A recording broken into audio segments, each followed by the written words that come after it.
গল্প শুনিতে চান তো শুনুন তবে। সেবার পূজার 2-1 দিন আগে সিমলা হইতে ফিরিতেছিলাম। আমি ইন্স্যুরেন্সের দালাল, কার্যব্যাপ দেশে নানা স্থানে গতিবিধি। যে লাইফটির জন্য গিয়াছিলাম তাহা লইতে পারি নাই, অন্য আর একজন সেটি বাগাইয়া লইয়াছে, সুতরাং মন খারাপ। যে কামরায় উঠিলাম তাহাতে দেখি অপরূপ সুন্দরী একজন নয়, 3-3টি মহিলা বসিয়া। এরূপ সুন্দরী কখনো দেখি নাই, চোখ ঝলসাইয়া গেল। সঙ্গে একটি যুবক আছে, তিনি কন্দর্প কান্তি। আমার এই মেদবহুল কৃষ্ণবপু লইয়া ইহাদের নিকট বসিতে লজ্জা করিতে লাগিল, কিন্তু বসিলাম খানিকক্ষণ চুপচাপ। তারপর যুবকটিকে সম্বোধন করিয়া সসংকোচে জিজ্ঞাসা করিলাম, কতদূর যাবেন? তিনি দেখিলাম একটি সিনেমা সাপ্তাহিকে নিবন্ধ দৃষ্টি। একটি অভিনেত্রীর অর্ধনগ্ন চিত্র তাহাকে মুগ্ধ করিয়াছে। কতদূর যাবেন? চকিত হইয়া যুবকটি বলিল, কি বলছেন? বিশেষ কিছু নয়, কতদূর যাবেন তাই জিজ্ঞাসা করছি। বঙ্গদেশে। বলিলাম, আমিও তো সেইখানেই যাচ্ছি, সঙ্গে যাওয়া যাবে বেশ। যুবকটি দেখিলাম আবার সাপ্তাহিকে মন দিয়াছে। সাপ্তাহিকটিতে আমাদের কোম্পানির একটি বিজ্ঞাপন বাহির হইয়াছে দেখিলাম। যুবকটির চিত্ত সেই দিকে আকর্ষণ করিবার আশায় করলাম, এই বিজ্ঞাপনটা আমাদের কোম্পানি, দেখুন বোনাস। আর অর্ধনগ্ন অভিনেত্রীর দিকে দৃষ্টি স্থির রাখিয়া যুবকটি বলিলেন, ওসব বুঝি না। তার মানে আপনি ইনশিওর তো? বললাম তো বুঝি না, যা বুঝি তা দেখছি।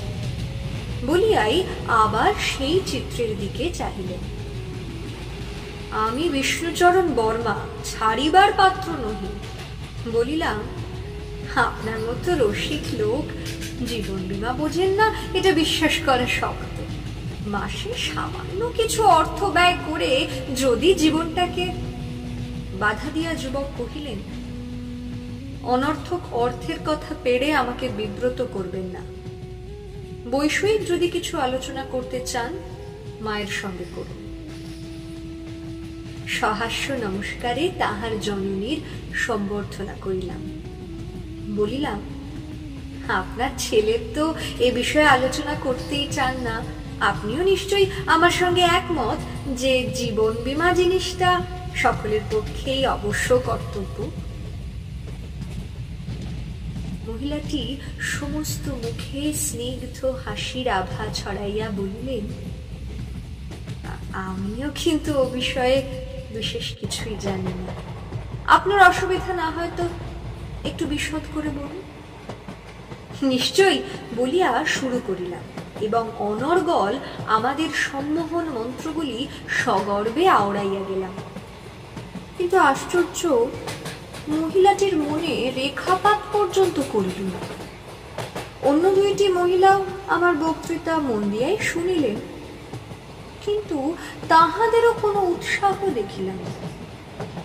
একটু থামিয়া বলিলাম, আশা করি আমার সব কথা আমি স্পষ্ট করে বোঝাতে পারছি।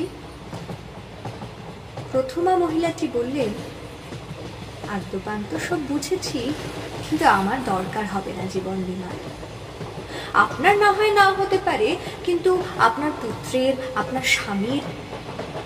আমার স্বামী মৃত্যুঞ্জয়, সুতরাং তার জীবন বীমার প্রয়োজন করি। এমন সময় বাঙ্কের উপর হইতে সসুন্দ মুন্ড বাহির করিয়া গুরুগম্ভীর কণ্ঠে গণেশ কহিলেন, তোমরা বড় গোলমাল করছো মা। এ 4 দিন কি আর নিদ্রা হবে? একটু ঘুমিয়ে নাও। চক্ষু বিস্ফারিত করিয়া দেখিলাম, এ কি? ভ্রম বুঝিতে পারিলাম, জগৎজননী দুর্গা বঙ্গদেশে চলিয়াছেন। সঙ্গে লক্ষ্মী, সরস্বতী, কার্তিক, গণেশ। সাষ্টাঙ্গ প্রণিপাত করিয়া পদধূলি লইলাম। বলিলাম, অবোধ আমি, ক্ষমা চাই। শঙ্করী হাসিয়া বলিলেন, কোনো দোষ তো করো নাই বৎস, ফর্ম বাহির করো, বঙ্গদেশে পূজাটা ইনশিওর করিয়া রাখি। তোমার বক্তৃতায় মুগ্ধ হইয়াছি।